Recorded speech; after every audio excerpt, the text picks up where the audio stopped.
Happy New Year. My name is Corinna. And joining me as a co-host is... Hi everyone. Happy New Year.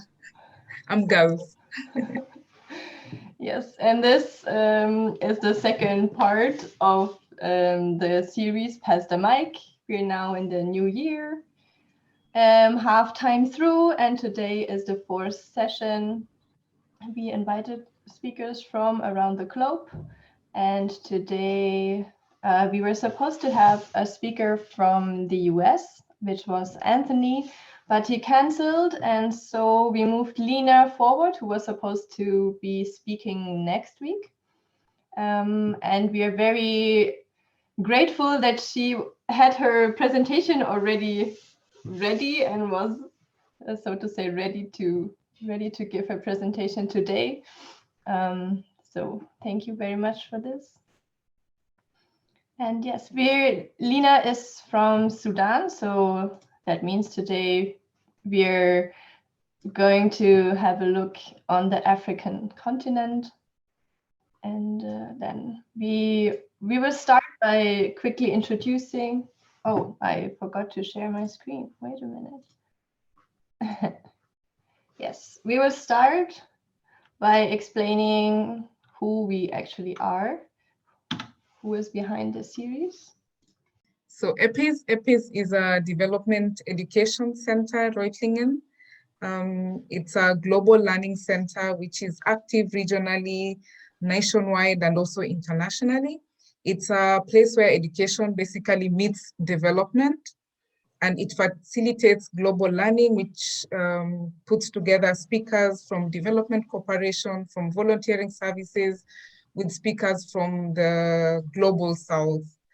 And basically, it educates in global learning and also looking at sustainable development. So that's what EPIS is. Now, Corinna will... Yes, and I'm working with the youth initiative of the sustainability strategy of the state of Baden-Württemberg. And we are an initiative that is funded by the Ministry of Environment here in the province of Baden-Württemberg. And we are doing different formats and different events for young people between 16 and 26 years of age to show them how simple a sustainable lifestyle can be. And we offer, for example, guided tours through the city to show them where you can shop sustainably.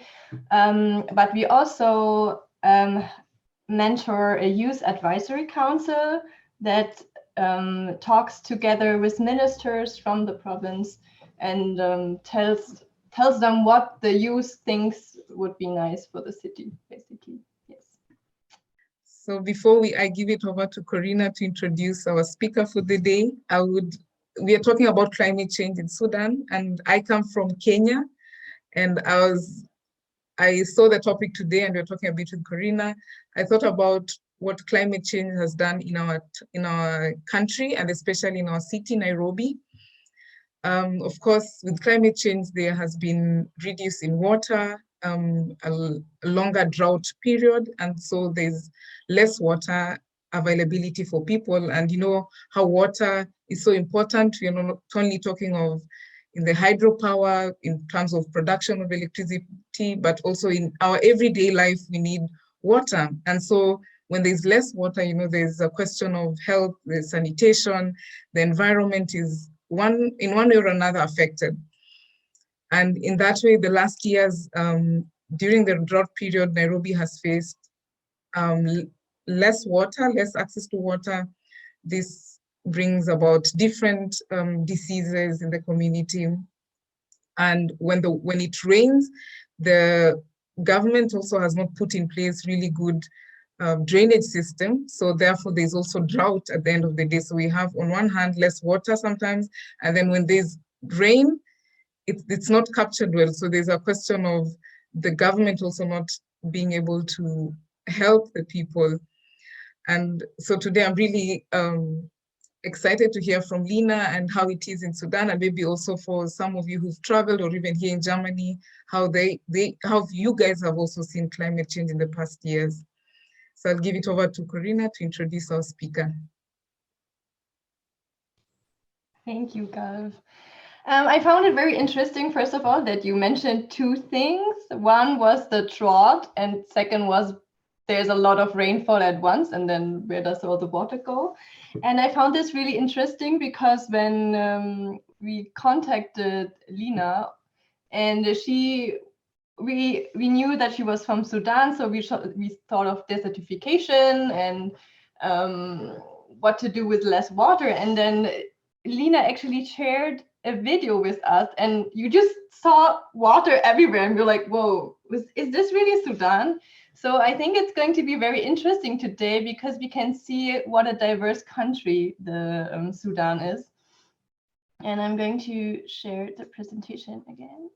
You should see it now. Yes. And so a bit about Lina. She is only 22 years old and a climate activist who has already participated in the 25th climate conference, which was in 2019 in Madrid. And she sat at the negotiating tables on climate finance and is also the youngest Sudanese climate journalist to publish in a national newspaper. And what I think was really interesting about her is that I talked to her yesterday, and she told me that she loves the German language, and she finds it easy, especially the numbers, which is very surprising to me because most people find them very confusing, the way they are like 152 and it's like 152 in German. So,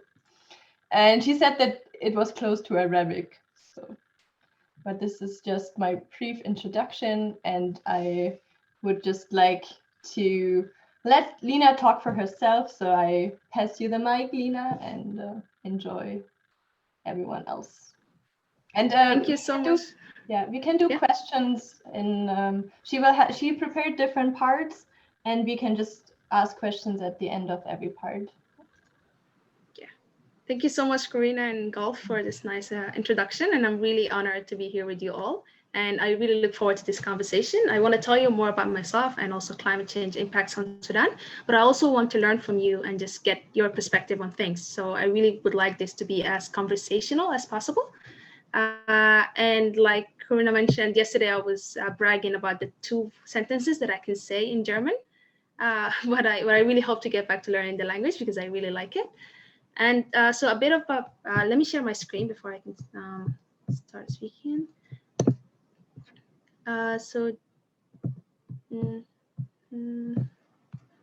Just to confirm, can you guys see my screen? Okay. Yes. Okay. All right. So as Corina mentioned, my name is Lina Yassin, and I'm 22. I'm a 22 environmental activist from Sudan. And I'm going to be speaking to you today about climate change impacts on Sudan and basically try to give you a bit of a perspective on how it looks like in Sudan and how different it is. So like I can't tell you about, like there's no one way where climate change affects Sudan. It affects us in a lot of different ways. So I'm going to try to give you a general overview of all of those things. And to start, I know some of you might not be familiar with Sudan. So I decided to just put a couple of pictures from different cities in Sudan and just walk you through it. So the first picture that you see, which is, it has a lot of pyramids. And this is something that some people don't know, but Sudan actually has a lot of pyramids in the city of Meri, which was part of the Kush Empire. This is a history lesson, but basically it's a very historical city. And it has, I'm not sure of the exact number, but it has over 100 pyramids. So if you're ever interested in ancient history and you want to really see pyramids, just like Egypt, maybe post-Corona, you could plan a trip to Sudan and I would be happy to accompany you. The second picture is actually from the coastal city of Sudan in the east, and which is Port Sudan.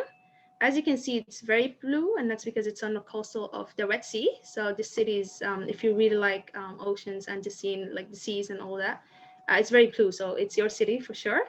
The third picture, which is on the bottom left, this is my city, and this is where I live. This is Khartoum, the capital of Sudan. And the river that you see in the picture is actually the Nile, which is either the longest or the second longest river in the world.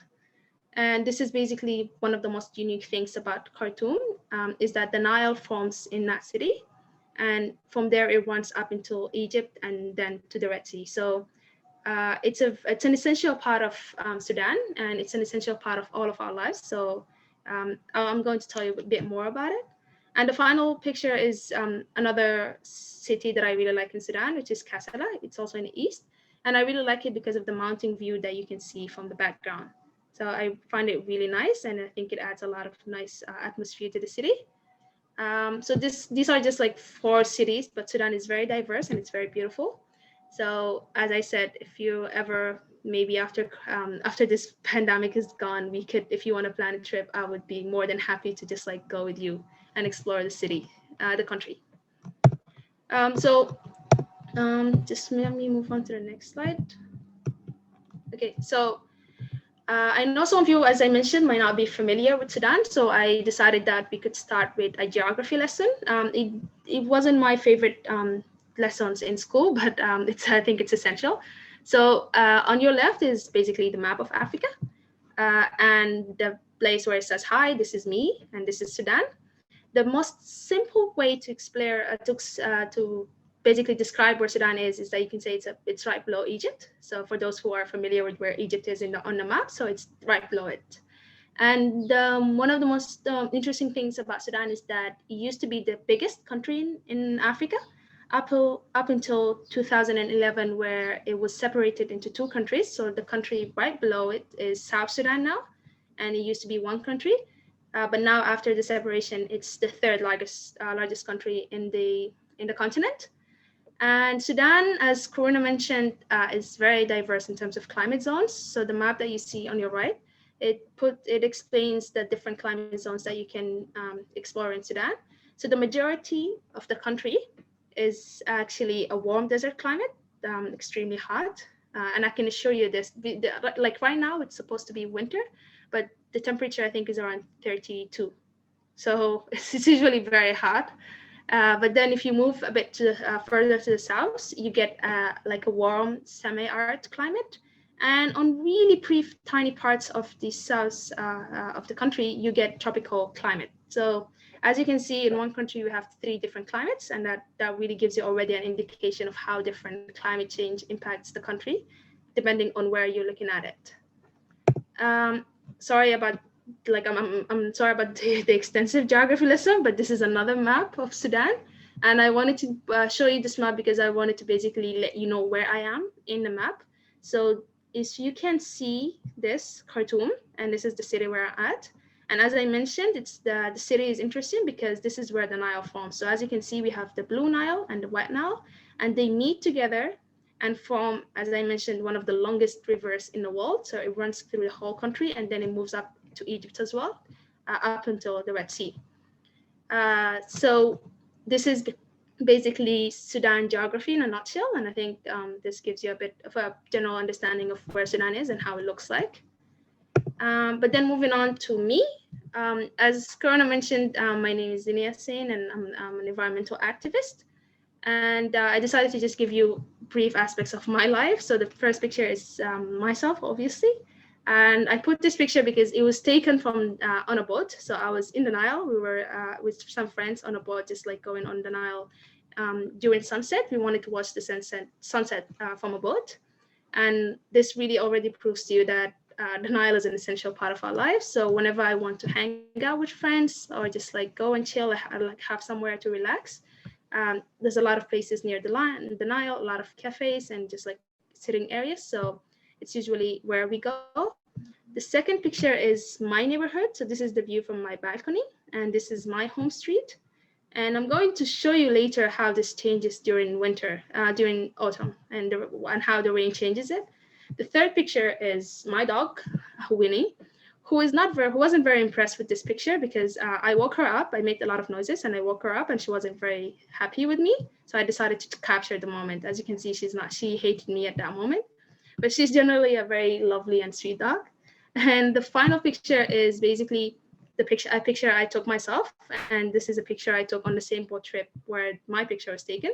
As you can see, this is the sunset from the Nile on a boat, and it gives you a view of the city, which I think is a really nice picture. It's one of the pictures that I'm very proud of that I took.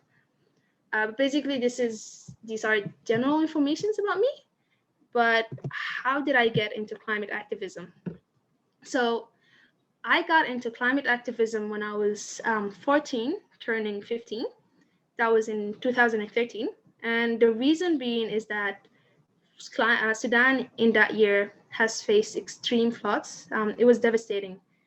So the floods have destroyed over 25,000 houses, and it impacted in total over 300 persons. So in a matter of days, hundreds of families lost their homes, lost their income, and even family members. So, and I was 15. Like I would consider myself young at the time, and I was very shocked with this. Like, why is this happening? And I really wanted to do something about it. So that's when I started volunteering. There was a youth-led initiative that responded to this floods and wanted to help the victims. It was called Nafir, and I decided to sign up for it. So I signed up and I joined the team, where we were responsible for basically delivering food and helping people who stayed in the temporary shelters. And this was an eye-opening experience because for me personally, I got to see how the same environment that we love is the same environment that can basically turn your whole life around. As I said, in a matter overnight, someone just lost their homes, they lost their income, and even family members. So their whole life changed in a day. And I was very moved by this, and I really wanted to do something about it. So as a kid, the first thing I decided to do is I decided to basically start reading on it. So I started reading on extreme weather events, how they happen and why they happen. And this is when I stumbled upon climate change. So bear in mind, I was 15, but never heard of climate change. And then I was mind blown, like, wow, if climate change is this severe, why no one knows about it? Like, why haven't I never heard of it in school? So this is when I had that moment of realization that this is big and people need to know about it, and I need to do something about it. So I think this is where my climate and environmental responsibility grew, and it became my passion to basically raise the environmental awareness in my city and hopefully my country.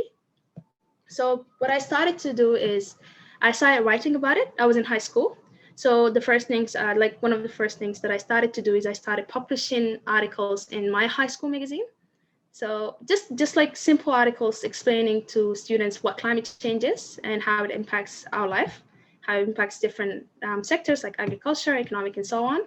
And it was just like desperate attempts for me to feel like I'm doing something, to really show that my interest and to really get people to be as interested as I am in a cause. And then I moved on. When I finished my high school exam and was heading to university, I decided to major in engineering because I believed that I majored in chemical and environmental engineering, and basically I used that I chose that field because I wanted to not just advocate for climate change but also find a solution to it if possible, or at least help people. And basically help my country build a better infrastructure and be able to respond to crises like the floods in a much better way. So I was very active during my university years. So I basically continued publishing articles about climate change. And in 2016, I joined an online mentorship session hosted by Climate Tracker, which is the organization that I work in right now. Climate Tracker is an international organization that empowers young people to communicate climate change in their communities. So they basically gave me a 4 weeks online course about climate communications and how I can write articles about climate change in a way that really help people understand it. Because climate change, if you think about it, it's a very complex topic. It's very scientific and it has a lot of data that the simple person would not be interested in. So I think part of what you can do as someone who wants to advocate for climate change is try to explain it to those who don't understand it. And you can explain it by trying to make it relevant to their life. So if you, for example, if I'm writing an article targeting farmers, I can't be talking about CO2 levels or like GHG and like the climate zones and all that, because they won't be interested in it. Even if they read it, they won't understand it, and they won't even read it because they're not interested in it. So what I can do is I can write an article in a way that basically explains to them how climate change is the reason why they're like their harvesting is becoming limited, how their land is getting degraded, and so on. So basically explain to them how climate change is impacting their life and it's impacting their income. And this is where you can grab their attention and help them and let them know what they can do about it, whether to do like a personal action on an individual level, or they can pressure the governments into doing more, and so on. So this is basically what I kept on doing.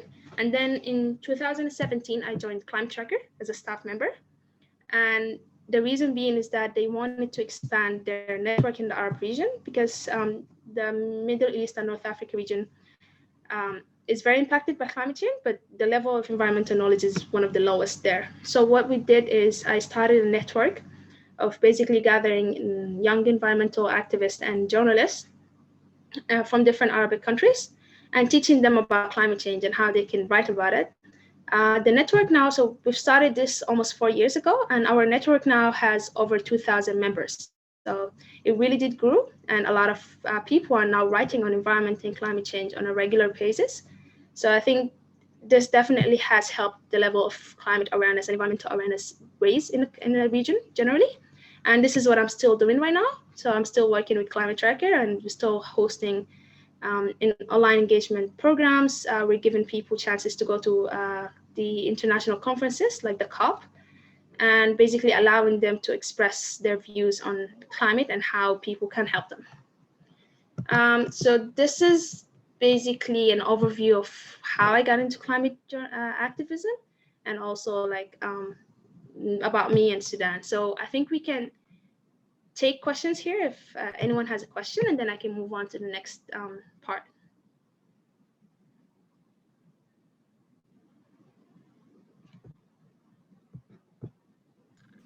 So just a quick reminder, whoever has a question, you can just put an X in the chat, and then we will call your name and you can ask your question, or write your question in German in the chat. That's also fine.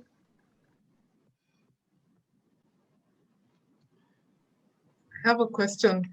Lina, did you give a talk in TEDx? Did you, because I see a picture there of you. Yeah. TEDx. Yeah, it was part of the TEDx Sudan team. Yeah, as I said, I was a bit active, and like I really wanted to do everything that I can about climate change. So anything that gave me a chance to talk to people about climate change and just like lure them into the topic and make them as interested as I am was my chance. Like I would take that chance anytime. And there's one question in the chat, and it says, does everyone in Sudan speak such a good English? So first of all, compliments to your English. Yes. All right, thank you so much for that. Actually, Sudan, the main language in Sudan is Arabic, but people do learn English at school. I would say you learn it to a basic level, so it allows you to like read and be able to do basic reading and speaking, but it usually requires you to do more practicing yourself. So I am very lucky that my parents really helped me on learning English, and they basically motivated us to start reading books, watching English TV shows, and so on. But thank you so much. That's a nice compliment.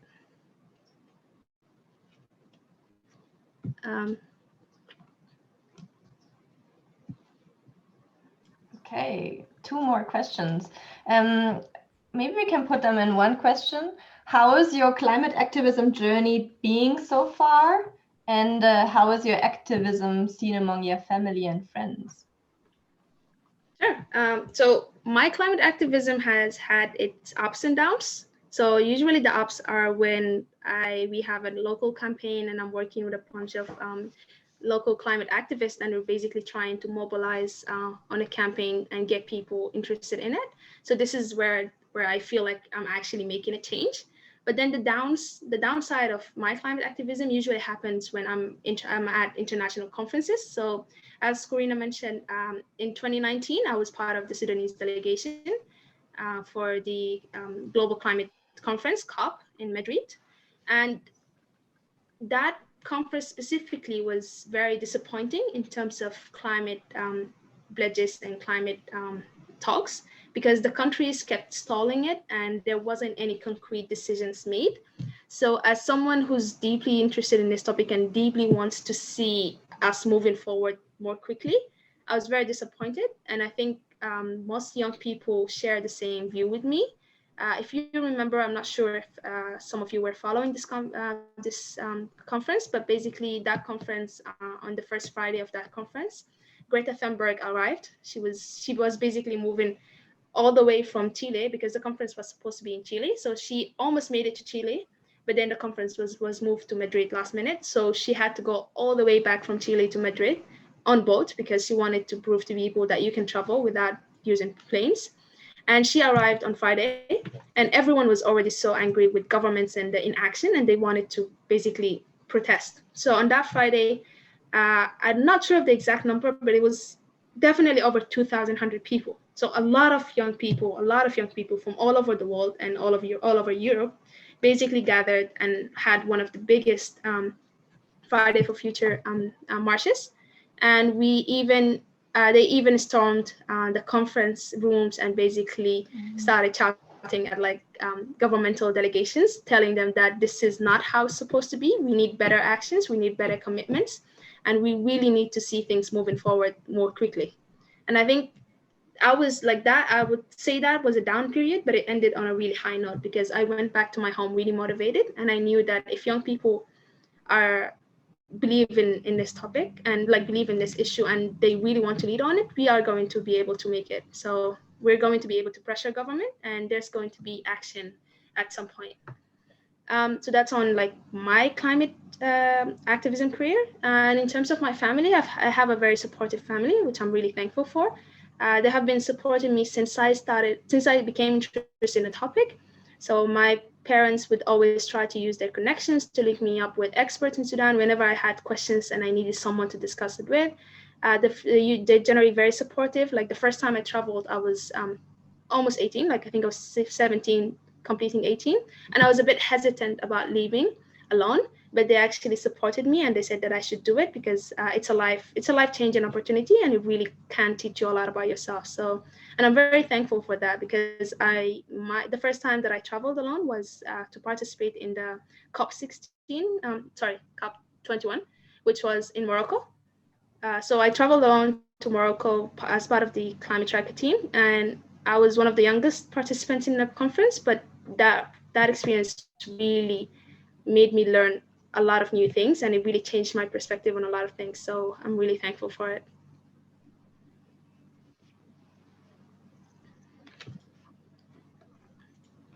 So should we move on to the next section? Okay, so I'm gonna assume that we don't have any questions, and I'm gonna move on to the next section. So the next section, basically, I wanted to give you all an overview about climate change impacts on Sudan and just basically show you some examples of how severe things can get. So if the climate change impacts on Sudan are a lot, but I try to summarize them in one of the main things that affects me and other people, and it's very obvious to see in our daily life. But basically, climate change, one of the main impacts of climate change is extreme weather events, and this translates into floods and droughts. So those are two opposite events, but they all happen because of extreme weather patterns. So floods are one of the most devastating impacts of climate change, because Sudan, I already told you that I started my climate activism because of the 2013 floods.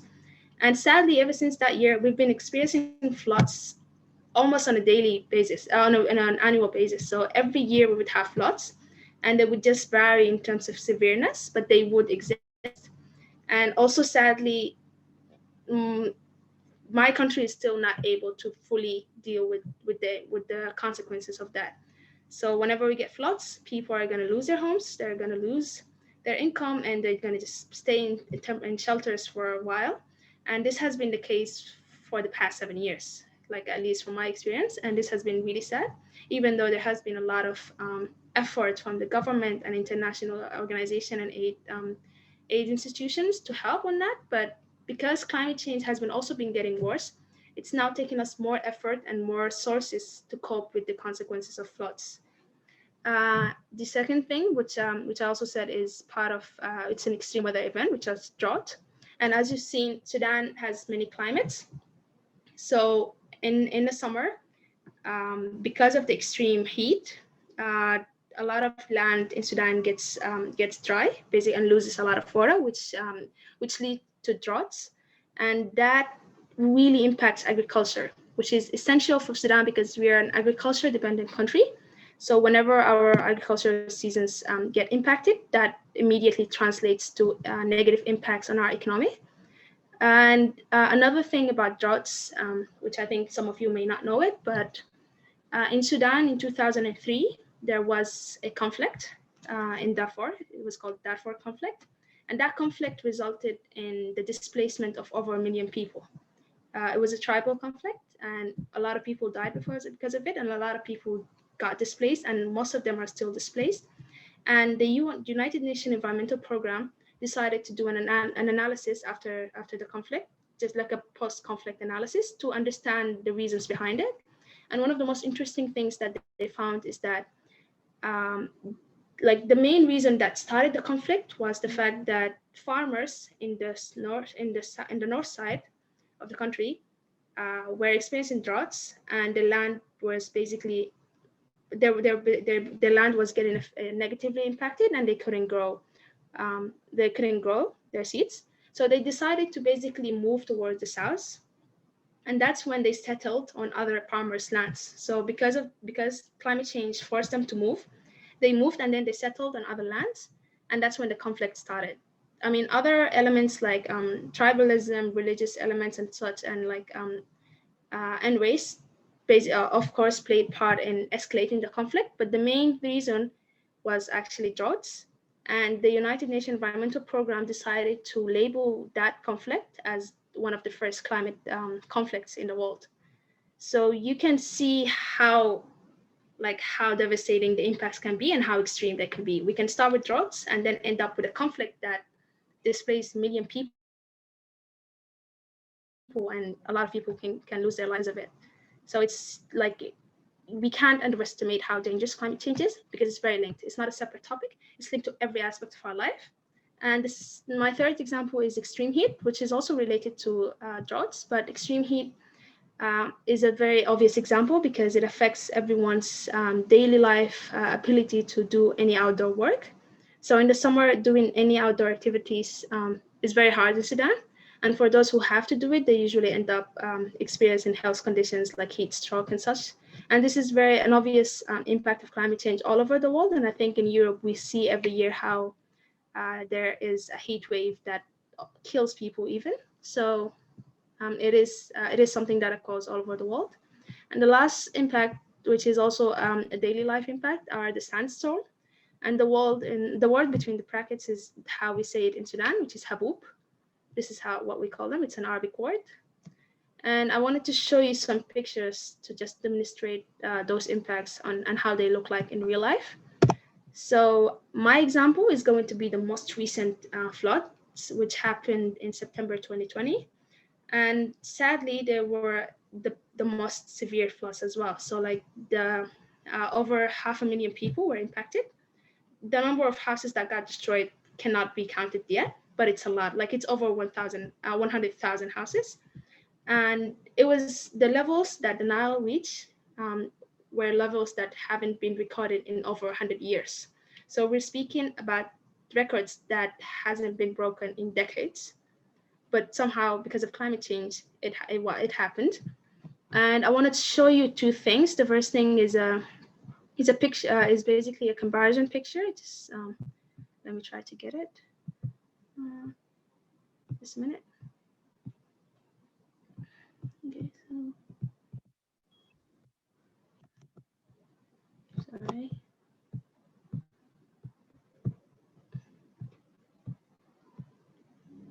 Okay, so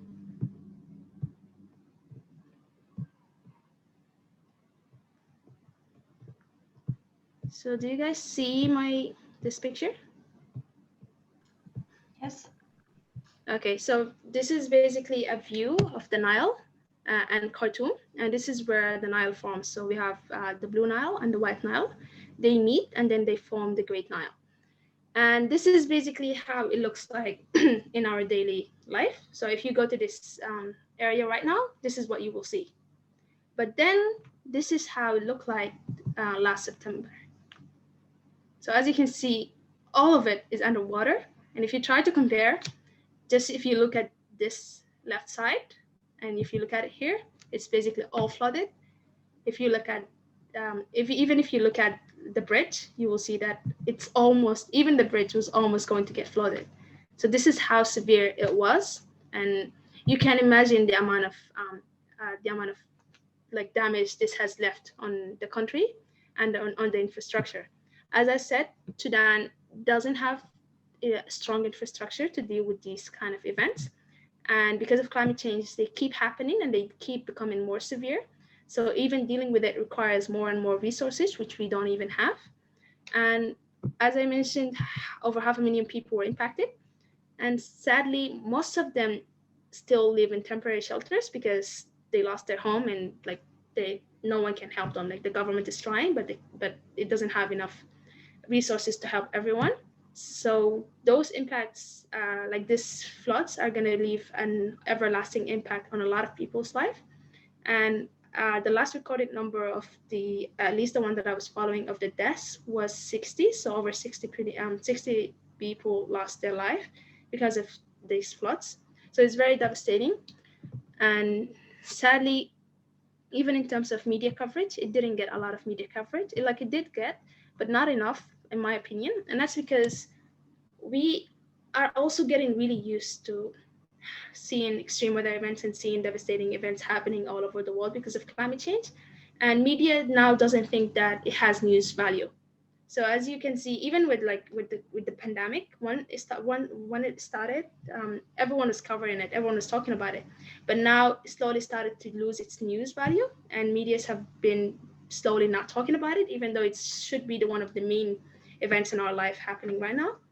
And the same thing is with climate change. They only talk about it when it has news value, and when someone famous is part of it, or like a president or like governments are part of it. But when we talk about local grassroots movements and local events or like local impacts on some countries, we rarely see really good reporting on it.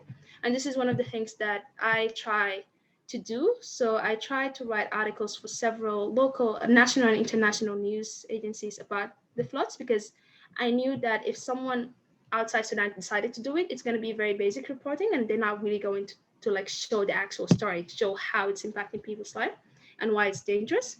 And even they won't even know, like tell people how they can help. So this is one of the things that I aim to do. Like I really aim, and this is why I take part in such talks, because I really want people to know what's happening in Sudan because of climate change, because I think it's important for you to know how different it is depending on the country. So the second thing that I wanted to show you, so this is basically the floods from like a very general view, but we can see the damage in a video. Jan, can you play the video? I can stop my screen now. Yeah. Okay.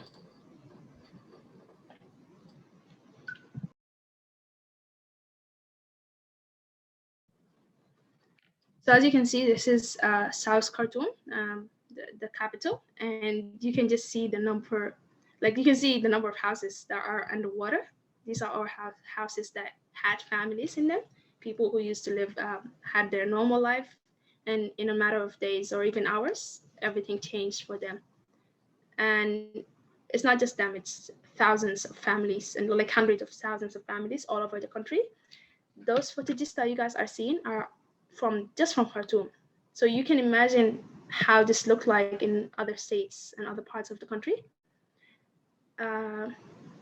Yeah, and it's very devastating to see, to be honest. But I think it's, I really wanted you guys to just see it on the ground and just see how, like, these are people trying to find shelters and just trying to move to safer areas.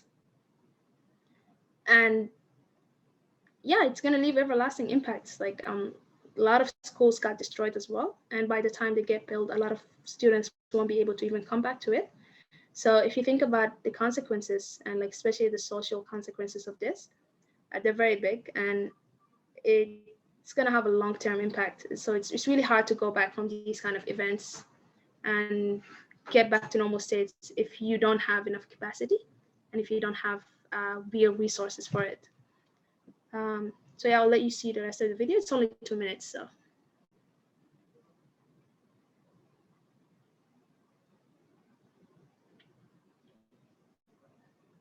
Lina, is there a special way in which the people prepare for like the next floods, or the government helps? Yeah, so actually this year, the government had a lot of precautions for the floods, and like they decided on the most basically threatened area, the areas that are near the Nile, they decided to put sand barricades, like a lot of sand barricades, in order to just stop the water from flooding. And this actually used to work from time to time. So on a year where the floods are not that big, it would work. As you can see, these are the barricades, but they're not doing anything because the water flooded. The water level basically reached high, like as I said, it reached high records, and it exceeded everyone's expectations, even the government. So the National Defense Council were trying as much as possible to prepare for this flood season, but they just didn't think it would be this bad. So it exceeded their expectations, and therefore it just failed. Like all the precautions that they took failed and did not work.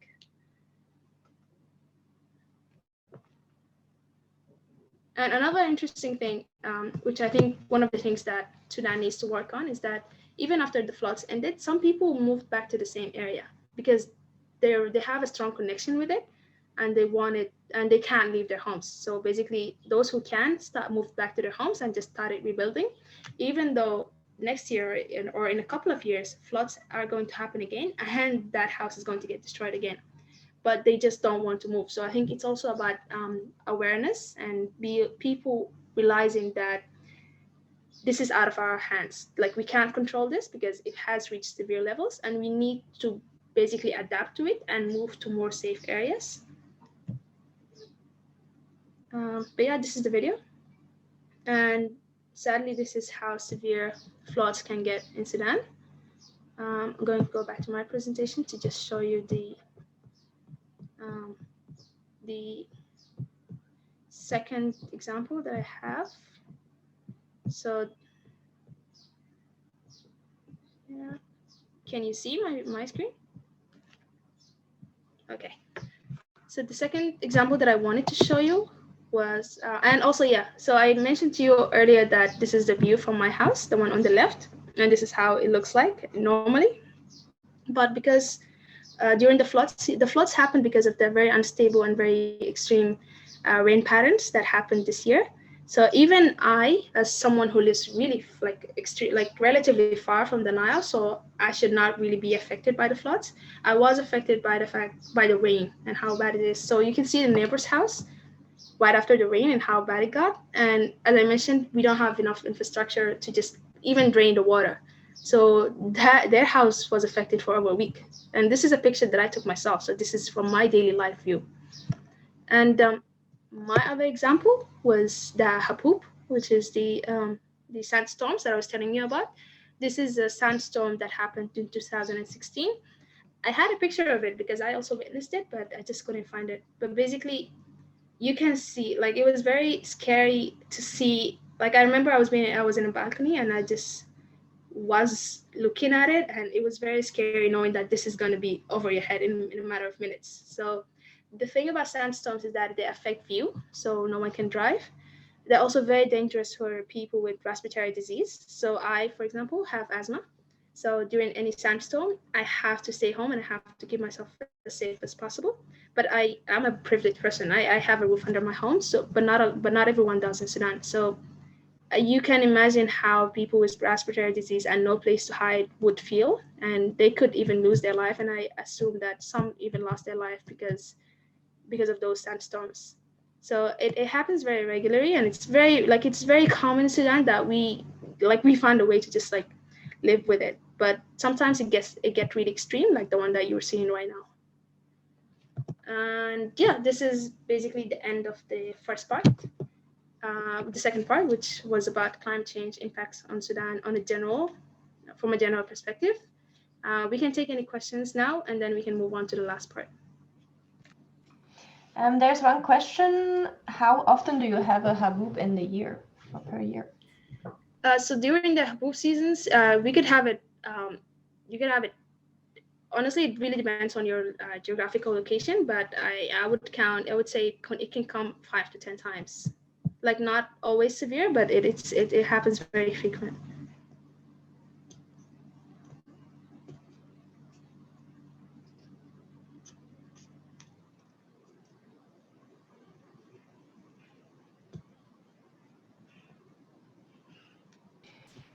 In one of your previous emails, you wrote about existing initiatives that are in Sudan and helping the people to adapt to climate change. And I wonder if there's any particular creative ideas that could also be interesting for people here in Europe.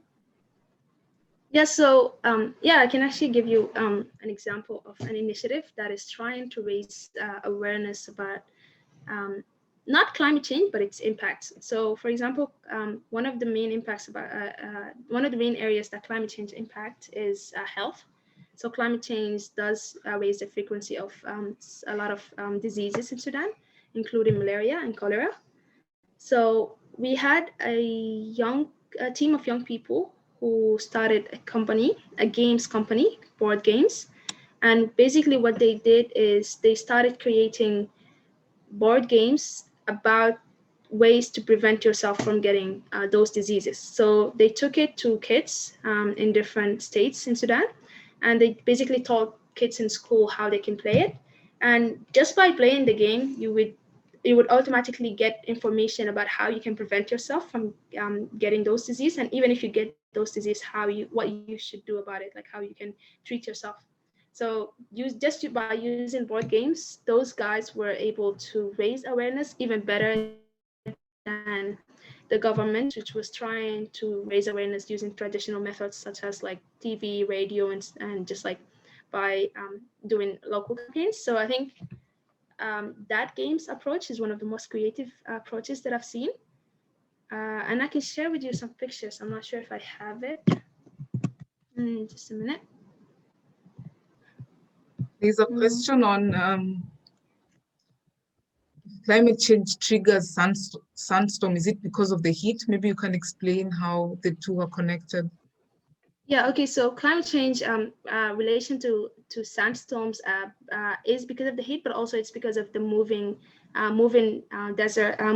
basically sand from desert. So as you've seen, Sudan has a desert climate, and it's surrounded by desert areas. So basically the sand that you see is sand that moved from the desert up to Sudan and until it reached the capital. There has been a lot of studies about how the two are related. And the other country that I think suffers a lot from sandstorms as well is the US. So they have some states in the US suffers from sandstorm, and it has been proved that it's linked to climate change and the changes in weather.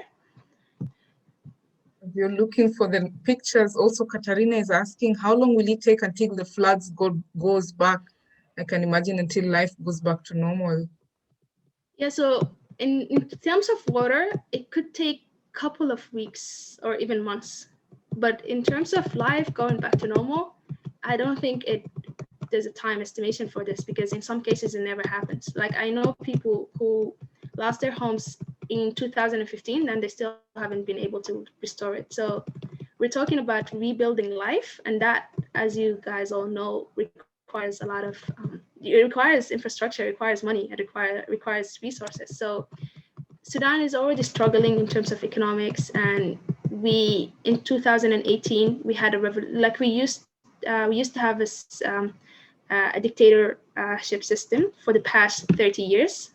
So like only in 2018 we had a revolution, a youth-led revolution that finally took down that system and brought a civilian government. But you can imagine the amount of destruction that the previous corrupted government has been able to do and to basically on the country.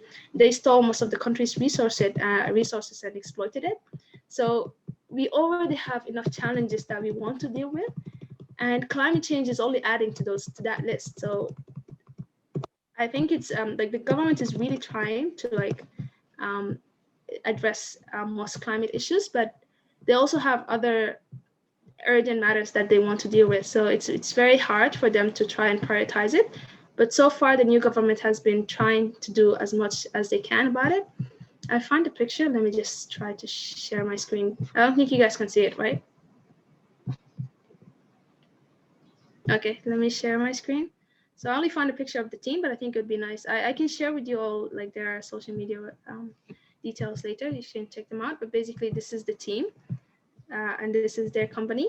And what they do is, as I mentioned, they do games. So their idea is that gamification of everything. So if you have any idea, like right now, they're actually working on a game about mental health and how people can take care of their mental health and avoid stress, depression, and so on. And they basically, instead of teaching people about mental health, they decided to teach it through the game, because the knowledge that you acquire from a game is lasts longer, according to their research, lasts longer. And one of the most interesting thing about them as well is that they understand how different Sudan is. So there is no one game that fits in Sudan. And actually, if you go to them and if you ask them that you want to see one of their games, they will ask you which game for which state that you want to see. So they have different games customized for different states in Sudan. And that's because Sudan is very big, it's very diverse, and it has a lot of cultures. So a game for the East is going to be a lot different for a game in the West. And what they do is they usually, before they make any game, they would go to that state, stay several months there, just live with them, understand those people, how they operate, who they listen to, who they idolize. So in one game, actually, they decided to put the picture of someone that we call Umda. So Umda is basically a really old man in a village who is very well respected, and everything that person says, because people believe that they're wise and everything that they say is correct. So the whole village only listened to that person. So in order for them to make sure that their game is effective, they asked the Umda if they can put his picture on the cards. And that's when when the kids are reading like the instructions on the cards, they're reading it from the Umda himself, and they're getting that instruction from him. And this really creates a better impact. And it really made a lot of change in the way kids are welcoming of the game. So I think these really tiny details make a lot of difference if you think about it.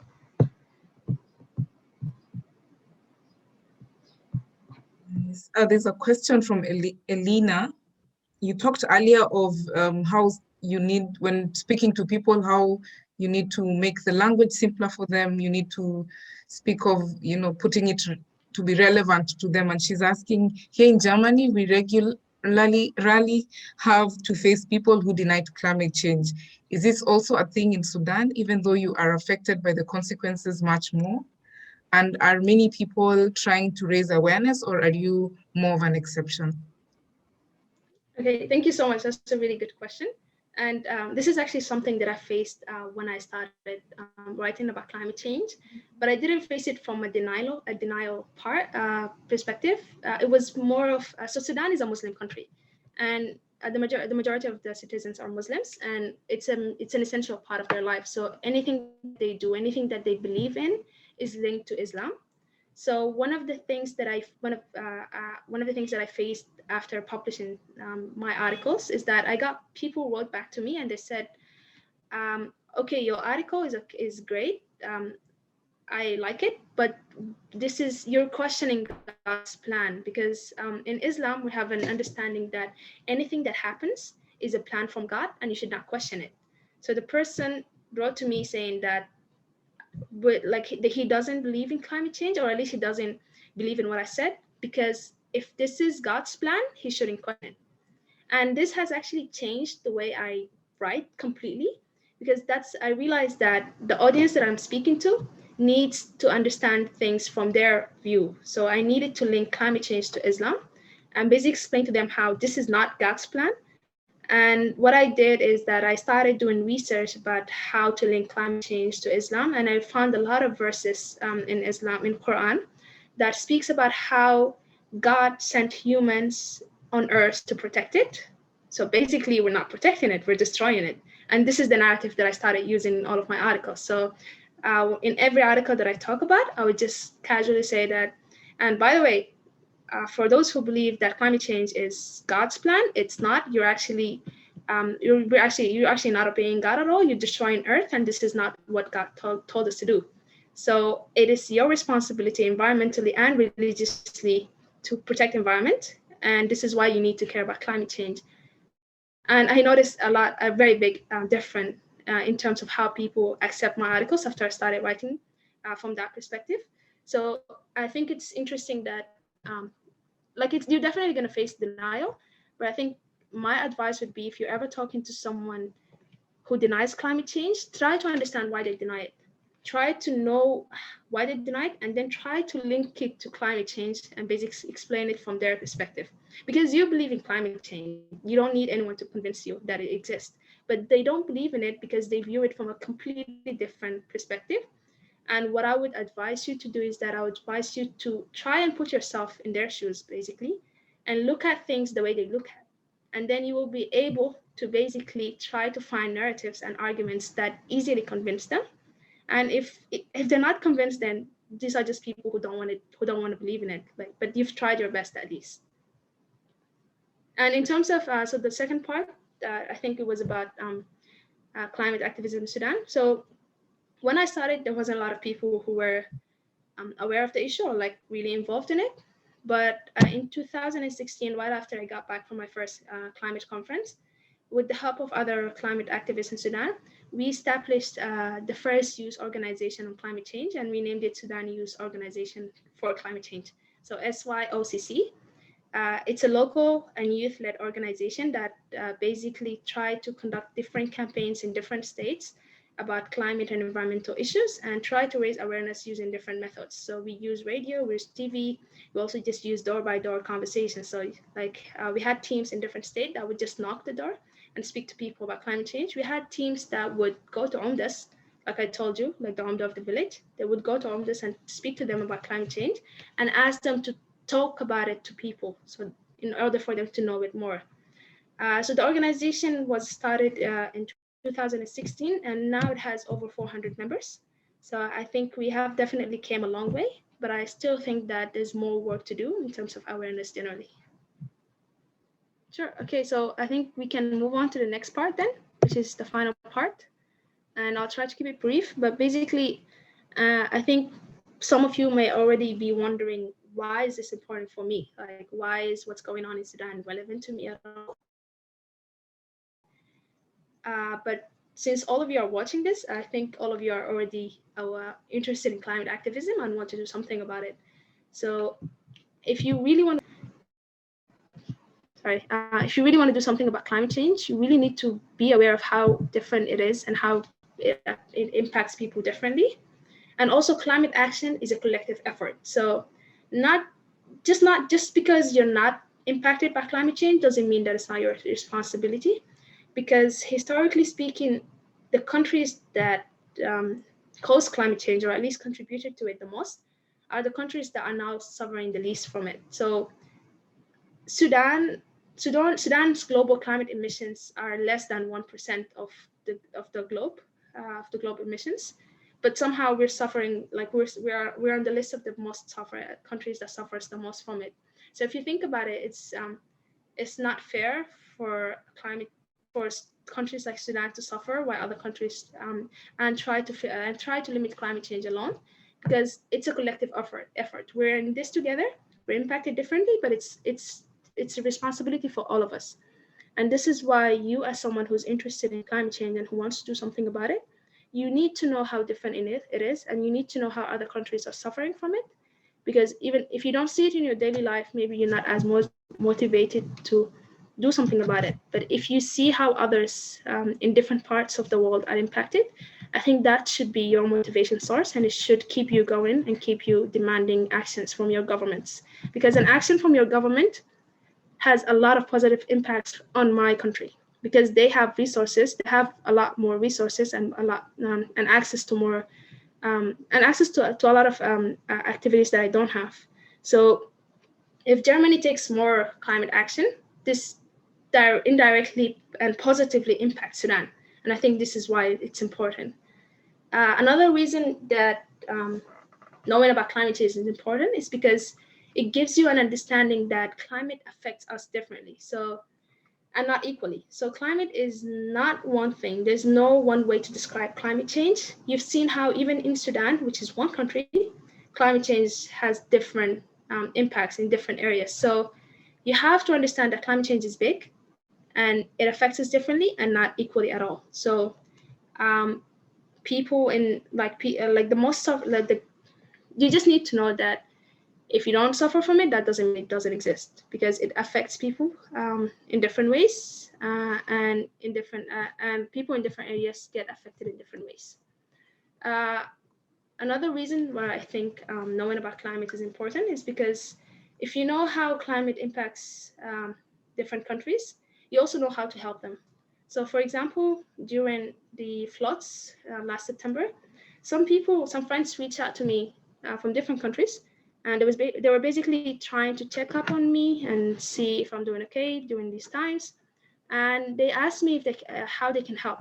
So, and some of them said that they will be helping by sharing information about it to their audience, which I think is great. Like trying to sharing information raises awareness, but also knowing how you can help makes a difference. So, for example, anyone who asked me during the floods about how they can help, all I did was send them a link for the local, for the basically for the crowdfunding for the local initiative that responded to this crisis and was helping the victim. So if you wanted to help, all you had to do was just donate as much money as you can to that organization, and this way you would be definitely helping someone get a roof under their head, at least for tonight. So when you know how it's affecting countries differently, and when you know what's happening exactly in that country, you will also know how you can help.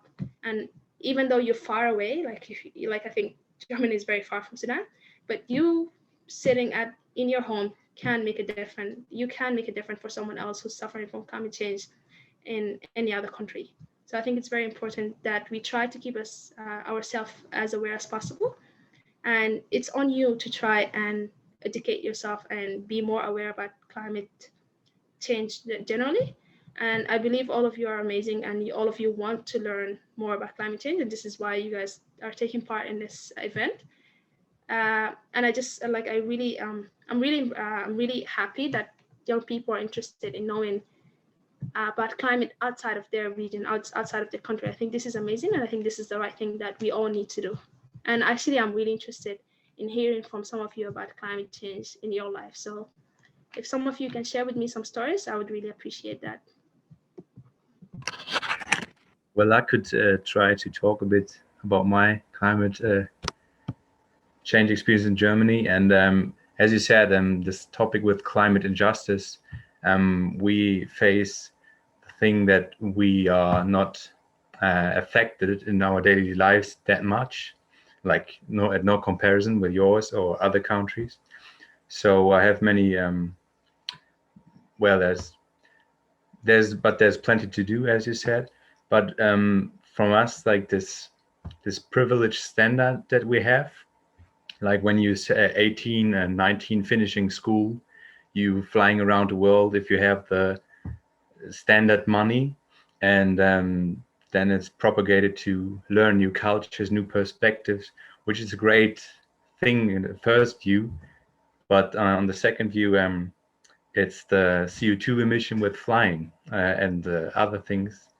So I try to figure out what is the most potential stuff to do beside raising awareness in your space, and and still reminding myself that we are responsible, and not if I'm try to raise awareness, I'm learning also with this. So it's not from a egoistic perspective.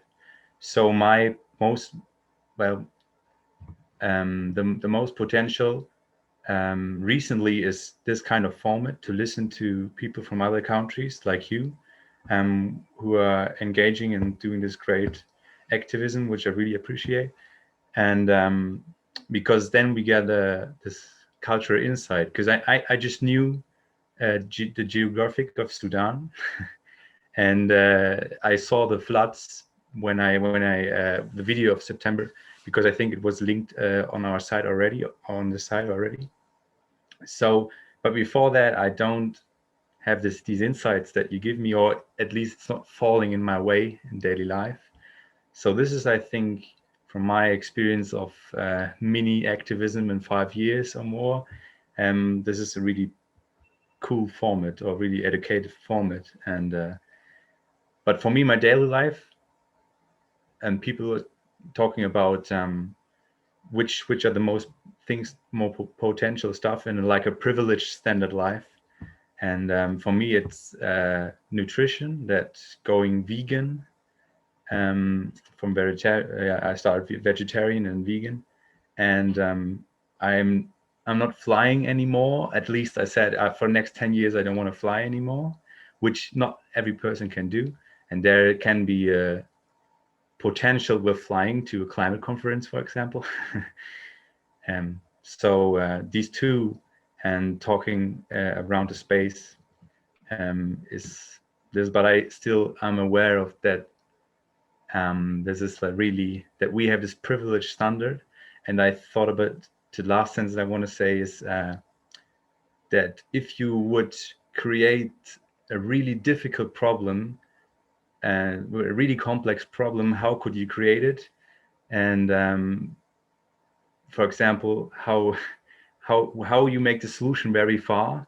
Those who could take part biggest on a solution, they don't enter the solution. So that's how you do it with the problem climate change. So the injustice part, it's really tricky. Yeah, but let's keep doing, and thank you for your great work. Thank you. Thank you so much, Simon. That was actually really inspiring, and I'm really happy to know that you're turning vegan. Congratulations on that. And I just want to reflect on what you said. So what Simon said is how he's trying to make change on an individual level. And I think this is really important, because you can't change the world, but you can change things around you, starting with yourself. So his commitment to not flying and to just not eating meat anymore is really a strong example of how you can make positive change, and this contributes to the issue.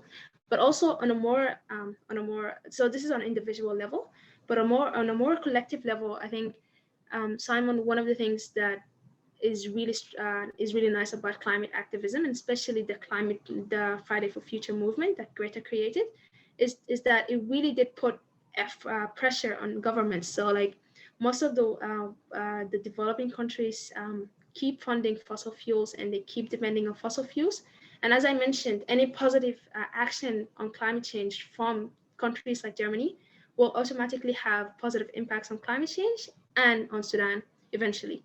So pressuring your government is a way to help other countries. Even if you don't see the impacts directly, it is a way, and it is exactly what you can do, because you are in the right position, you are in the right location, the right position, and you have the right mindset, and maybe you have the right tools to do it. So I think it's really important to try and also think about the collective effort.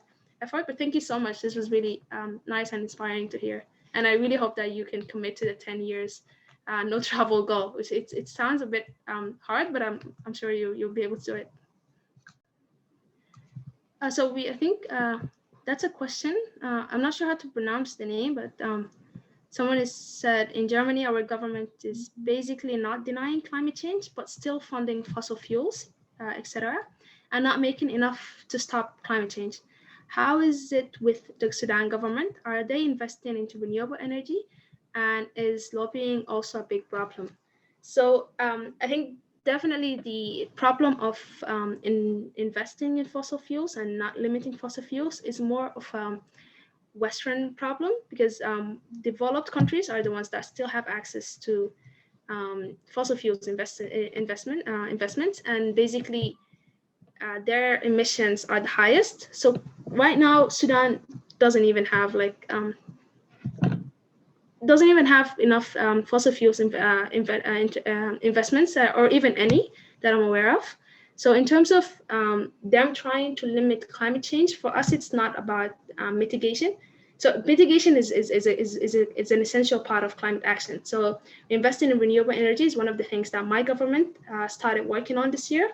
And they recently had a collaboration with the United Nations Development Program to start installing more renewable energy and solar projects across this country. But also for us, the main thing is more about adaptation, because we are in the part of the world that is already seeing climate change impacts, and we need to adapt to it, because this is not going to get away. This is not going to go away soon, and we need to learn how we can adapt to it, how we can limit the impacts of events like floods, like how in the next floods we will try to ensure that not as many people are going to lose their house, or not anyone is going to lose their house. And even if that happens, how are we going to help them? How are we going to provide shelter? What are we going to do after the floods end? Like, how are we going to bring them back to their houses and provide them with support, and basically rebuild schools to make sure that no child lose their education because of climate events. So I think for us, it's more about that. This is more of the challenge. And I think my government is trying to address the issue, but I wouldn't say that they're doing enough. Like, I don't think any government all over the world is doing enough, and there's a lot more that we can do.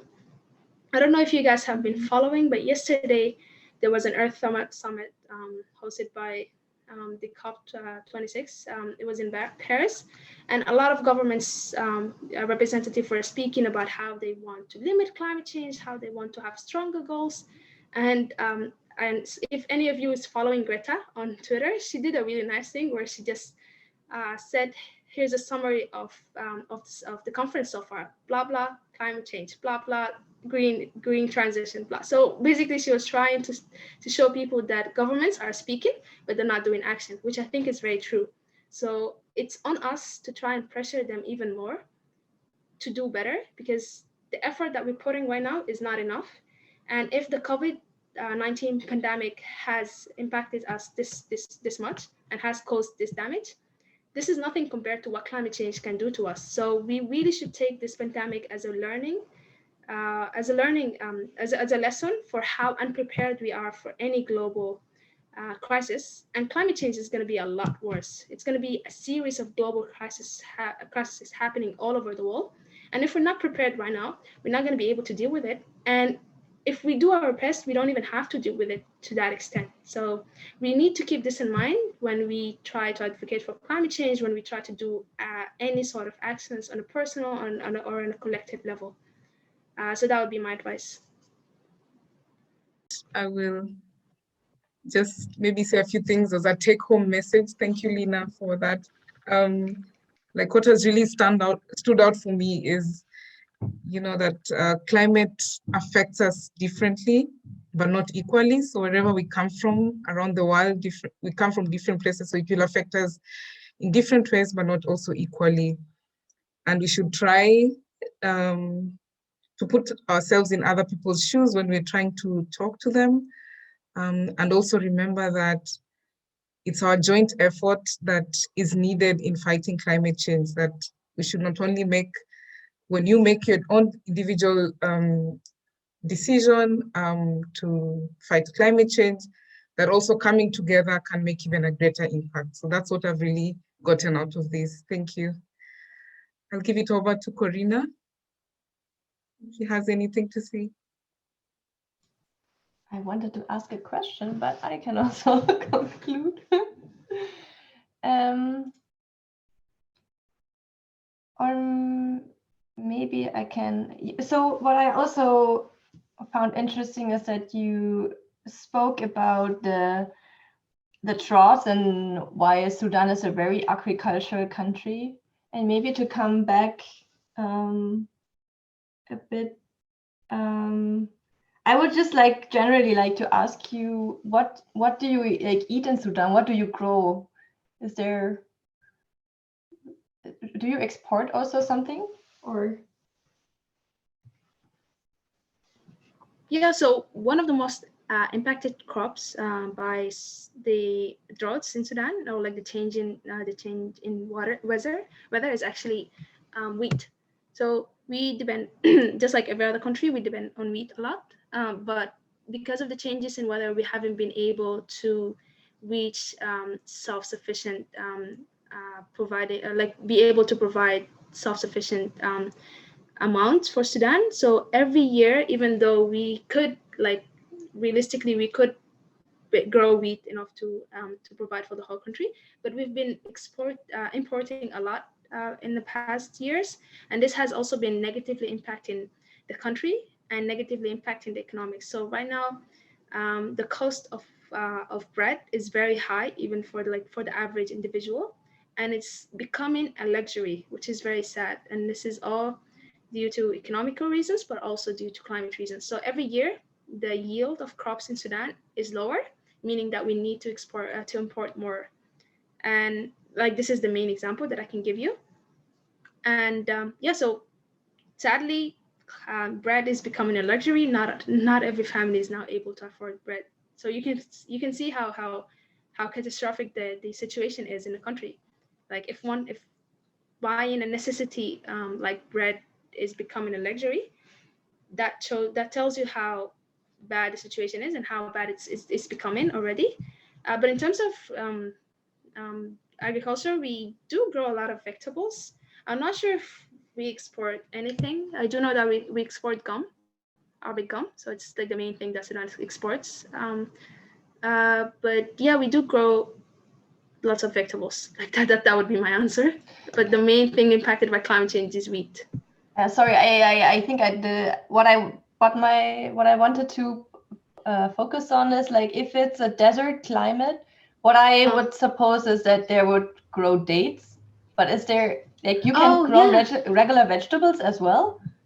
Yes, because as you've seen, it's different. It has different climate zones, so you can grow regular vegetables in a lot of parts actually in the country. But dates is one of the main things that we grow, especially in the north. So and it's very affordable in Sudan. So if you like dates, Sudan is your country, and you can even go to the fields and see it on ground.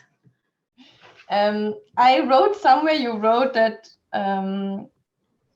how did you say? I think you want to tell everyone about how it is to be a woman in Sudan or something like this. Could you tell us a bit about how it is to grow up as a woman in Sudan? Yeah, sure. So it definitely comes with a lot of challenges because the culture in Sudan is a bit conservative, depending on the community that you're in and the location. So on extreme parts, you would see that there are areas where girls don't even get education.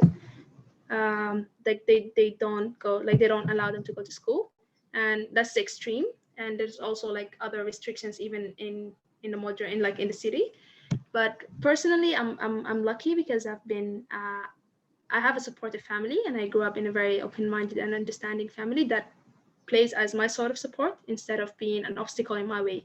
So, and that's the thing that a lot of girls actually face in Sudan, is that their family is their obstacle. So some girls lose scholarships, opportunities, or studying abroad opportunities just because their families doesn't allow them to travel abroad. Even though if it was a boy, they would be absolutely fine with it. So there's a lot of restrictions that comes with being a female in Sudan, and it really does make it hard. So one of the things that we've also noticed in our organization in Sudan is that the majority of the participants are guys, are men, and that's because they have more freedom in choosing what they want to do. They have more mobility, so they can basically take part in any event. But if a girl wants to participate in an event, it would be it depends on your family and how accepting and open-minded they are, but it's very limited usually. The female representation is always limited in Sudan, and you would see that most of the fields are men dominated. And this is something that we've been trying to address through our climate activism, but also through other activism sources. But it's definitely an issue, and women's rights in Sudan needs a lot of work. And this is one of the things that the new government is working on. So they have already worked on several laws that ensure more rights to women and protect them. But I think we have a long way to go in terms of community awareness and basically acceptance of women's rights to get education, to travel, to explore, and to just even like do normal life stuff, like hanging out with friends. So we have a long way to go, and I think it's going to take a while until like we can basically raise awareness through the whole country about women rights, and the fact that because child marriage in Sudan is one of the highest rates in the world, especially girls marriage. So in some areas in Sudan, girls would be married by the age of 13. So you see how this is a big problem, and it's all related to awareness, and it's all related to establishing laws that protect. So the government, one of the things that the government worked on is establishing a law that basically forbids child marriage and puts a restriction on it. But you still need awareness. Like laws are not enough. You still need awareness. You need a lot of grassroots movements and just movements that help shift the mindsets of the community and protect girls. So this is an overview, I guess. Okay, thank you very much. I think we're coming to an end because of the time, but I would like to take one last question from Alex. Maybe you want to pose your question yourself. Hello, everyone. I don't actually have a question, but I just wanted to give also some short remarks about my individual struggle within this topic. And was it, I think, Simon before who already raised, like on the individual level, what he personally can change. And what I just wanted to share with you is like the discouragement sometimes I'm facing myself to like having some options, what I can do on the individual level, but at the same time, the own environment or people you are close with, they are, I don't know, they are like kind of not supporting. So this is sometimes what I feel. And also in Germany, I feel like people who are very aware of climate change and these topics, we are still kind of a few. We are in a bubble, and there are still so many people who are really not concerned about it. And yeah, for me, like if it's about not flying, if it's about like following a special diet, or consuming less, what I often hear is like, you are making life complicated, you are making life hard, it's so exhausting, you are limiting my life by having all these principles. So this is, I feel like a personal or individual struggle I'm often facing. Like you're having these individual goals, you have your ideas, how you can benefit to all this, but at the same time, within your social environment, you face these struggles and barriers or like discouragement. I don't know if it's for some of you the same, but that's sometimes what is which is just making it hard for me sometimes. Thank you. Thank you so much. That's a really good point. Like you don't always get motivated and like cheered up for your movement. You actually, like most of the times you do face criticism, and I think trying to keep going and trying to turn those criticizers into and let them join your movement is one of the things that we need to work on. But I think you should never let it get to you. Like you should never let those negative comments or like criticism get to you and stop you from doing what you believe in, because you can change. You have a contribution to make, and your contribution is going to have impact. So never let those things get to you. And whenever you do, whenever I feel low, because like in terms of activism, what I do is I do reach out to friends and just like discuss it with them and get my energy recharged and then continue going. Like I never give up, and I think this is what you need to focus on. Never give up and just try to recharge from time to time. Okay. Thank you, Alex. Thank you, Lina.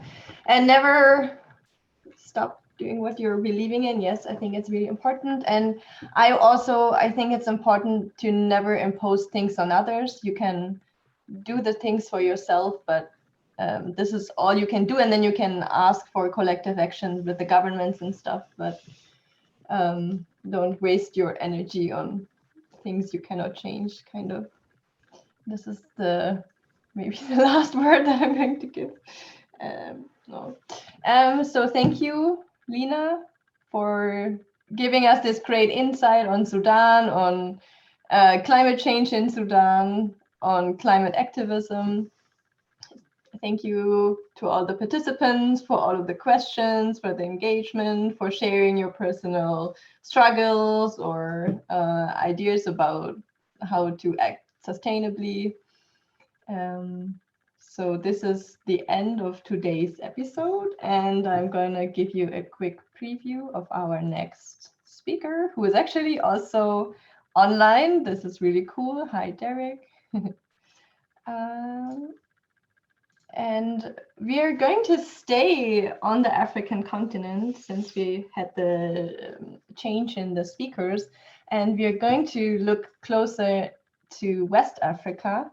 And what Lina already said in the beginning is that the Northern Africa is proportionally higher impacted by climate change or by rising temperatures. And the West Africa is also, they have like kind of the same issue. And what I think is really interesting is that Ghana is the second largest cocoa exporter in the world, and everyone loves chocolate. And because of the changing climate, the weather is not suitable, will not be suitable in the future for growing cocoa. So there's going to be a shift in what can be grown there, and probably the cocoa can go somewhere else, but it will probably come with huge effects on the population there who is now growing cocoa. And so Derek has started the climate movement shortly after Greta initiated it, and since has been striking every Friday. And he is originally, so he belongs to both the Ewe and the Akan people. And he originates from the south of Ghana, where there are a lot of illegal mining activities. And the interesting thing is that because of the mining activities, they're polluting a lot of water, and the water is very necessary for lots of people in the region because they use it as their domestic water. And you can already imagine if it's polluted, then it comes with a lot of struggles for those people. But at the same time, the mining activities also are impacting the climate, and he is going to talk about this. But also, like in the north, where he's now, in the north of Ghana, he, for example, said that there are a lot of bushfires that come every season. So you see also that there are a lot of similar things in the different regions that we have seen so far. Like they have different similar effects on people's lives. So I hope you're going to tune in next week as well. And Lina, if you want to maybe tell us how we can stay in contact with you, whoever wants to follow your journey, then do it now. Yeah, I was just typing down, but yeah, I'm not a social media person, so I would say the most active I am probably on Twitter, but you can also email me, and basically you can check our organization website, which is usually where I post most of my work. So I'm also posting the website here, and I can share those information again with Corona if any of you just missed them. But I would love to stay in touch with all of you, and please, if you have any initiative or any projects that we think we can collaborate on, never hesitate to just contact me and we can see how we can take it from there. Climate movement is really all about collaborating and just like doing things together. So I would be happy to work with any of you, if not all. Yay, cool. And just for the ones who will later see this on YouTube or somewhere, so the website that you posted was climatetracker.org. So you can find more about her organization there.